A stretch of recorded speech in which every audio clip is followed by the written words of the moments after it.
Hello' friends, welcome back to my YouTube channel. মই অনুৰাগ শৰ্মা আপোনালোক সকলোকে পুনৰবাৰ স্বাগতম জনাইছোঁ মোৰ ইউটিউব চেনেলটোলৈ। আজি মই আপোনালোকৰ সন্মুখত এটা নতুন ভিডিঅ'লৈ উপস্থিত হৈছোঁ আৰু আজিৰ ভিডিঅ'টোত মই আপোনালোকৰ সৈতে শ্বেয়াৰ কৰিম, ডিছকাছ কৰিম কেইটামান important information regarding APSC Asom লোক আয়োগ আছাম পাব্লিক ছাৰ্ভিচ কমিশ্যনৰ জুনিয়ৰ এডমিনিষ্ট্ৰেটিভ এছিষ্টেণ্ট। ঠিক আছে, ইয়াতে যোনটো জুনিয়ৰ এডমিনিষ্ট্ৰেটিভ এছিষ্টেণ্ট আছে সেইটো অকল APSCৰ নিজৰ প্ৰিমিচেছ মানে নিজৰ অফিচৰ কাৰণে APSCয়ে ৰিক্ৰুট কৰে। কাৰণ জেনেৰেলি APSCয়ে যদি যোনবিলাক এক্সামছ কণ্ডাক্ট কৰে জেনেৰেলি ক্লাছ 1 ক্লাছ 2 পষ্টৰ কাৰণে এক্সামছ কণ্ডাক্ট কৰে, কিন্তু কেতিয়াবা যদি গভৰ্ণমেণ্টে স্পেচিয়েল তেনেকুৱা কিবা ৰিকুৱেষ্ট কৰে তেতিয়াহ'লে APSC এটা কাৰণ এক্সাম কণ্ডাক্টিং বডি হয়। ঠিক আছে, সেই বডিটোৱে কেতিয়াও মানে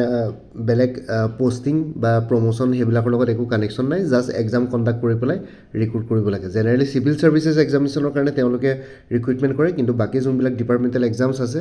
সেইবিলাকৰ কাৰণেও ৰিক্ৰুইটমেণ্ট কৰে ক্লাছ 1 ক্লাছ 2 পষ্ট। ঠিক আছে,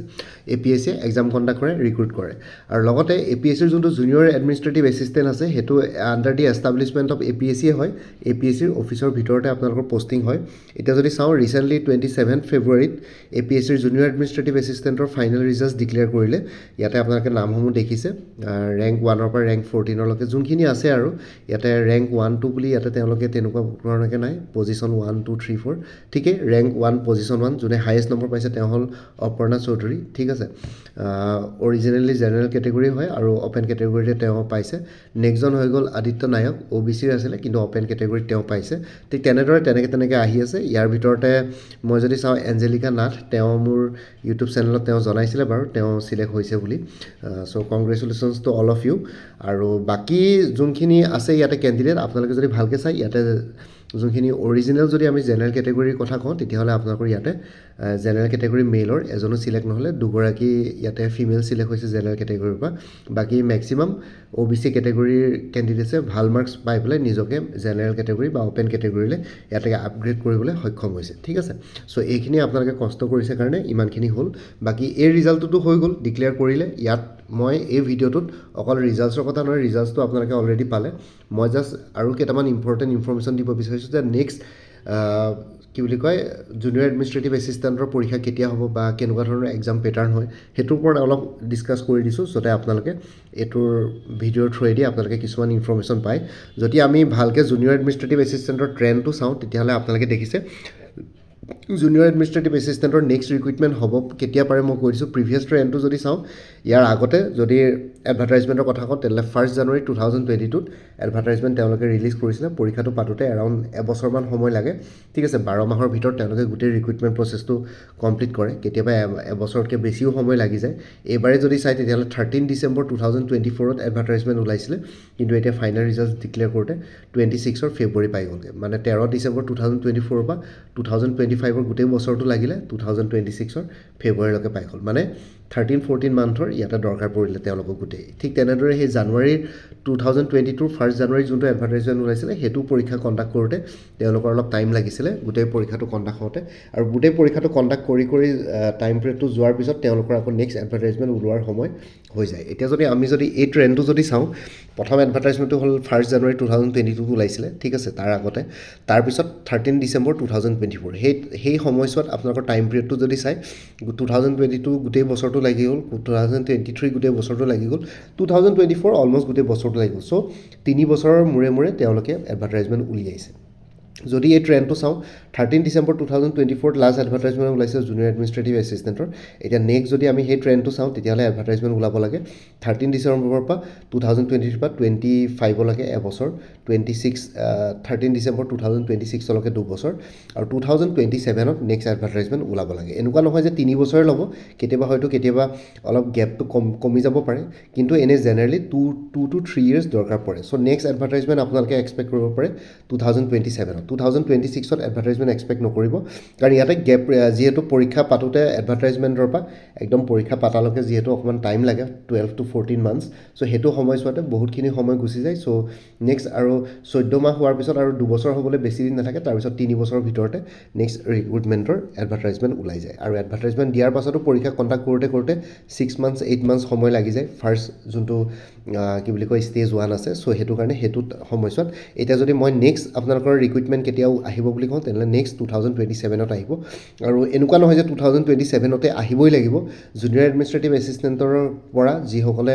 প্ৰমোশ্যন পাব ধৰক ছিনিয়ৰ এডমিনিষ্ট্ৰেটিভ এছিষ্টেণ্টলৈ তেতিয়া জুনিয়ৰ এডমিনিষ্ট্ৰেটিভ এছিষ্টেণ্টৰ পষ্টবিলাক ভেকেণ্ট হৈ যাব তেতিয়া হয়তো তেওঁলোকে নতুন ৰিক্ৰুইটমেণ্ট কৰিব পাৰে আৰু নহয়বা যদি APSCৰ কাম কাজবিলাক বাঢ়ি যায় ঠিক আছে তেতিয়াহ'লে আকৌ তেওঁলোকক বেছি পজিশ্যন ক্ৰিয়েট কৰিব লাগিব বেছি পষ্ট তেতিয়াহ'লে আকৌ নতুন ৰিক্ৰুইটমেণ্ট আহিব আৰু এনেই জেনেৰেলি আছাম গভৰ্ণমেণ্টৰ ডিপাৰ্টমেণ্টছবিলাকত এতিয়া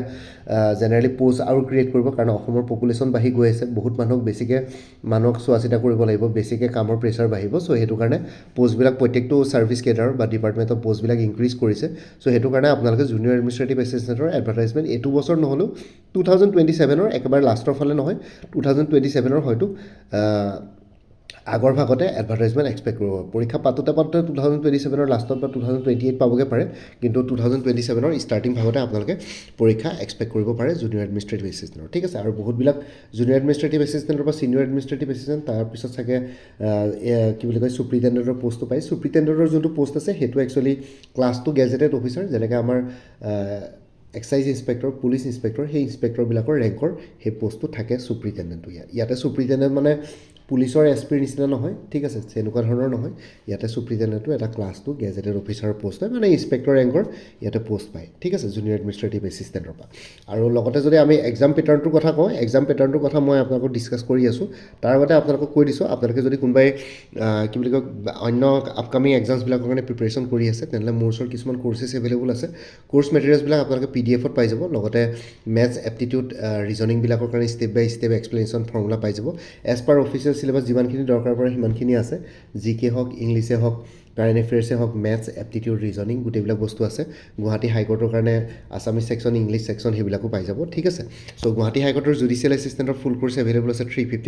গুৱাহাটী হাইকোৰ্টৰ জুডিচিয়েল এছিষ্টেণ্ট ইটানগৰ বেঞ্চৰ পৰীক্ষা যোনটো 28 মাৰ্চত হ'বলৈ গৈ আছে তাৰ কাৰণে ফুল কোৰ্চ এভেইলেবল আছে 200ত গুৱাহাটী হাইকোৰ্টৰ মাল্টিটাস্কিং ষ্টাফৰ ফুল কোৰ্চ এভেইলেবল আছে 325ত ঠিক আছে ইয়াৰ হোৱাটছএপ নম্বৰটো মেছেজ কৰি জনাব পাৰে 9706557851 PNRD আছামৰ ফুল কোৰ্চ এভেইলেবল আছে 250ত আছাম ৱেৰহাউচ মেনেজাৰ ফুল কোৰ্চ এভেইলেবল আছে 250ত এইটো নম্বৰ হোৱাটছএপ কৰি জনাব পাৰে ঠিক তেনেদৰে DSS DME গ্ৰেড 3 নন টেকনিকেলৰ ফুল কোৰ্চ এভেইলেবল আছে 350ত APSC কালচাৰেল ডেভেলপমেণ্ট অফিচাৰৰ ফুল কোৰ্চ এভেইলেবল আছে 175ত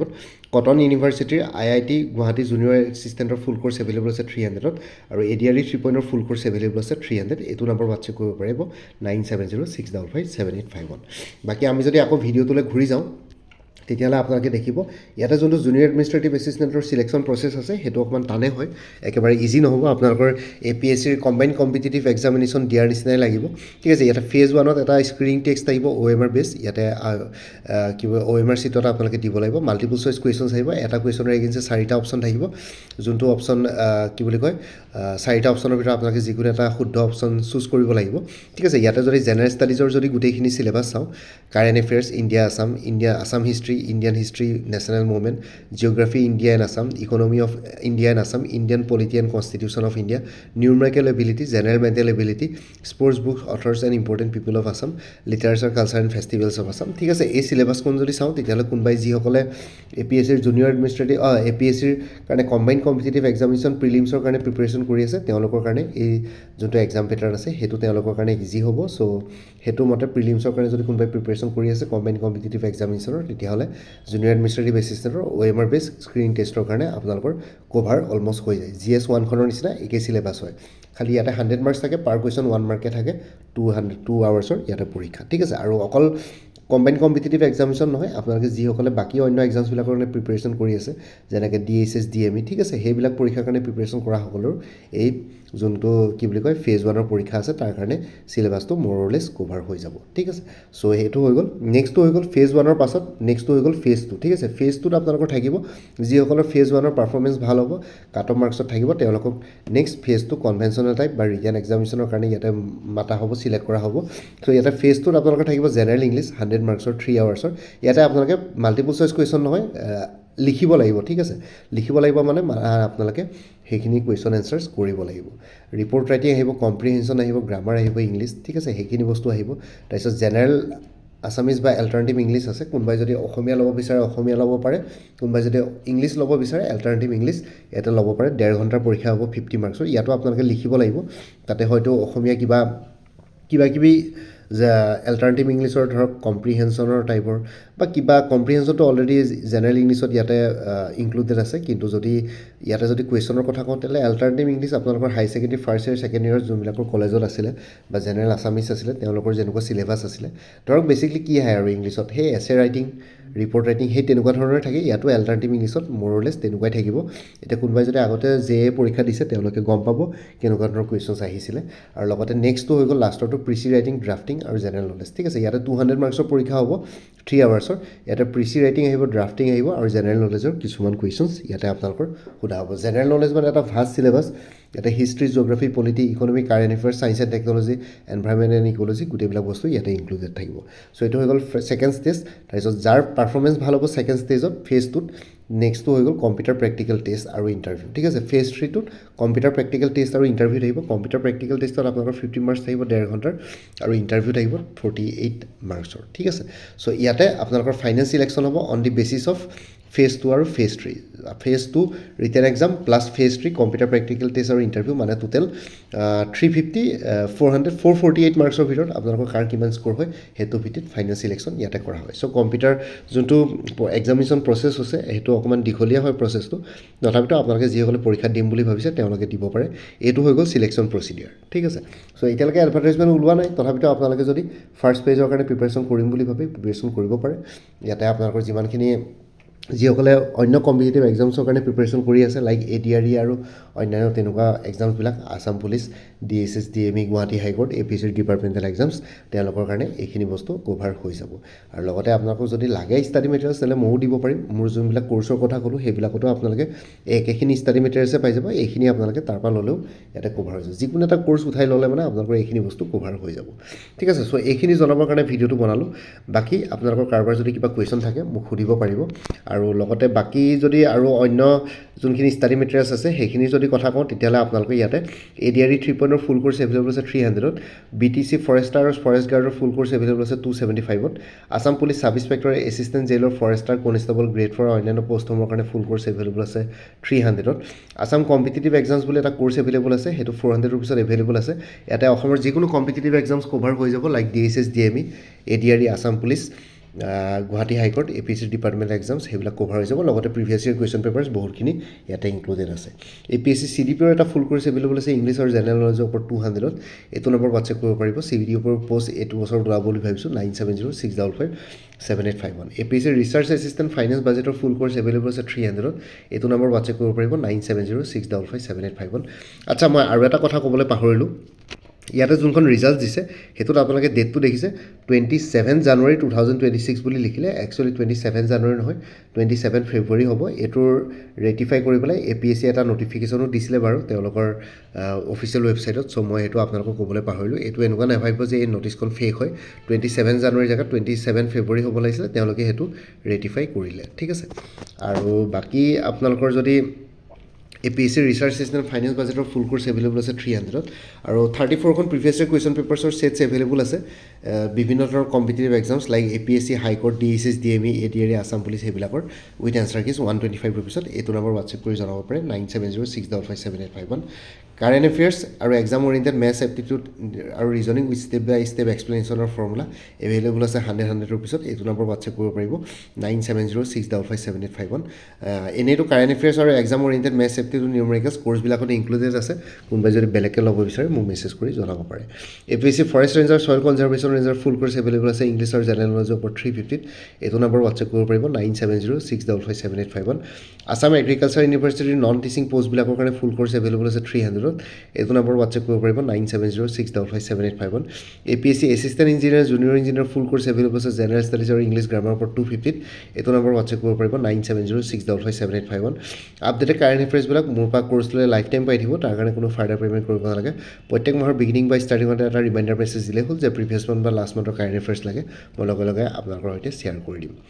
কোনোবা যদি ইণ্টাৰেষ্টেড কেণ্ডিডেটছ আছে এইটো নম্বৰ হোৱাটছএপ কৰি জনাওক 9706557851 আপোনালোকক কোনটো কোৰ্চ লাগে কোৰ্চৰ কণ্টেণ্টছখিনি শ্বেয়াৰ কৰিম লগতে পে'মেণ্টৰ লিংক দিম পে'মেণ্ট কৰাৰ লগে লগে গোটেই কোৰ্চটো নিজৰ হোৱাটছএপত PDF ফৰ্মেটত পাই যাব আৰু ইয়াতে যোনটো হোৱাটছএপ নাম্বাৰ দিয়া আছে সেইটো অনুগ্ৰহ কৰি কল নকৰিব এইটো জাষ্ট হোৱাটছএপ মেছেজৰ কাৰণে এভেইলেবল সকলৰ কাৰণে এভেইলেবল নহয় বাকী আগতে কোনোবাই মোৰ পৰা কিবা কোৰ্চ লৈ থৈছিলে এবাৰ জনাই দিব ঠিক আছে বাকী ভিডিঅ' ডেছক্ৰিপশ্যনৰ কমেণ্ট ছেকশ্যন চেক কৰক তাতে কোৰ্চখিনিৰ কথা আৰু এবাৰ উল্লেখ কৰি দিয়া আছে লগতে এটা প্লে'লিষ্টো ক্ৰিয়েট কৰি থোৱা আছে APSC JAA বুলি APSC জুনিয়ৰ এডমিনিষ্ট্ৰেটিভ এছিষ্টেণ্ট বুলি সেই প্লে'লিষ্টত গ'লে এই পৰীক্ষাটোৰ লগত জড়িত সকলো ধৰণৰ ইনফৰ্মেটিভ আৰু ইম্পৰ্টেণ্ট ভিডিঅ'জ পাই যাব বাকী মোৰ আৰু এটা চেনেল আছে অসম IQ বুলি সেই চেনেলটোৰ লিংকটো ভিডিঅ' ডেছক্ৰিপশ্যনত শ্বেয়াৰ কৰিছোঁ আপোনালোকে সেইটো চেনেলো ছাবস্ক্ৰাইব কৰিব পাৰিব চ' ভৱিষ্যতলৈ এনেকুৱা ধৰণৰ কম্পিটিটিভ এক্সামছবিলাক দিয়াৰ ক্ষেত্ৰত আৰু অলপ এক্সট্ৰা গাইডেঞ্চ পাই যায় বাকী মোৰ ভিডিঅ'ছবোৰ চাই যদি ভাল পায় মোৰ চেনেলটো ছাবস্ক্ৰাইব কৰি ল'ব আৰু লগতে আপোনালোকৰ যিমানখিনি ফেমিলি ফ্ৰেণ্ডছ ৰিলেটিভছ আৰু চিনাকি এক্সপিৰিয়েঞ্চ আছে তেওঁলোকৰ লগত মোৰ চেনেলটো শ্বেয়াৰ কৰিব লগতে কমেণ্ট ছেকশ্যনত জনাব কিবা যদি কুৱেশ্যন থাকে ডাউট থাকে মই নিশ্চয় আপোনালোকৰ কুৱেশ্যনছ আৰু ডাউটছবিলাকৰ ৰিপ্লাই দিবলৈ চেষ্টা কৰিম বাকী আজিৰ ভিডিঅ'টো ইমানতে সমাপ্ত কৰি আপোনালোক সকলোৰ পৰা বিদায় ল'লোঁ কাইলৈ পুনৰ এটা নতুন ভিডিঅ' লৈ আপোনালোকৰ সন্মুখত উপস্থিত হ'ম তেতিয়ালৈকে ভালকৈ প্ৰিপেৰেশ্যন কৰি থাকক সকলোলৈ অল দি বেষ্ট থাকিলে mind take care friends Bharat Mata কি জয় আই অসম